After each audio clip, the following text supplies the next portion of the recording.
नाशिकची जागा ही शिंदे गटाच्या हातून निसटणार का, अशा चर्चा आता सुरू झालेल्या आहेत। कारण भाजपच्या नव्या भूमिकेमुळे शिंदेंना नाशिक सोडावं लागण्याची शक्यता निर्माण झाली आहे। नाशिक हवं असेल तर ठाणे सोडा अशी भूमिका भाजपने घेतलेली आहे आणि त्यामुळे अर्थातच शिंदेंच्या शिवसेनेची अडचण पाहायला मिळते। समता परिषदेच्या बैठकीनंतर जागेवरती राष्ट्रवादी काँग्रेसचा दावा सुद्धा ठाम दिसतोय।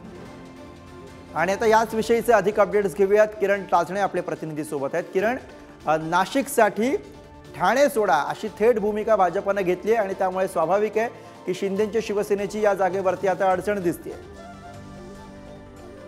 गुरु, अगदी खरं। आपल्याला माहिती आहे की सुरुवातीच्या काळामध्ये खासदार श्रीकांत शिंदे यांनी नाशिकमध्ये येऊन खासदारकीची जी उमेदवारी आहे ती हेमंत गोडसे यांनाच मिळेल अशा स्वरूपाचा प्रतिक्रिया दिली होती आणि ते जाहीर केलं होतं। त्यामुळे या वादाला खरं म्हणजे तोंड फुटलेलं आहे।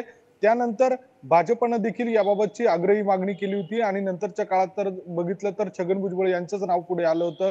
नंतरच्या काळात त्यांनी माघार घेतली, मात्र राष्ट्रवादी काँग्रेस पक्षाचा या जागेवर दावा कायम आहे। त्यामुळे एकूणच शिंदेंच्या शिवसेनेची मोठी कोंडी या निमित्तानं झाल्याचं बघायला मिळतंय।